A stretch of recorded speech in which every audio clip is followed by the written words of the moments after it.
hello mga moms, for today mini-serye at pasok serye namin mag-inay as usual, same as routine, maghahatid na naman tayo. Bigat ng bag ni Kuya Yuan pero wala po tayong no choice, kailangan niya. Dating ng 11:35, same routine po tayo, magpupunta na po tayo sa tricyclean.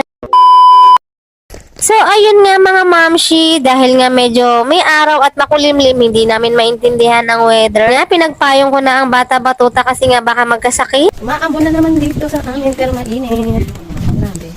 Masyadong magulo ang weather dito sa amin sa Cavite kaya nakakatakot din magkasakit ang mga bata ngayon. Hahatid na naman tayo ng bata sa tricycle at hindi na nga ako pinapasama sa school. Nanyo naman itong weather dito sa amin, makulimlim tapos mamaya aaraw at umaambon. Meron nga pala ng susumba dito mga mi kasi may tugtuga. Ang alala ko yung mga bata pa yung mga junakis ko dito nga kami tumatambay at nanonood kami ng zumba kada umaga at nakakatuwa nga. Asa ng aking kuya?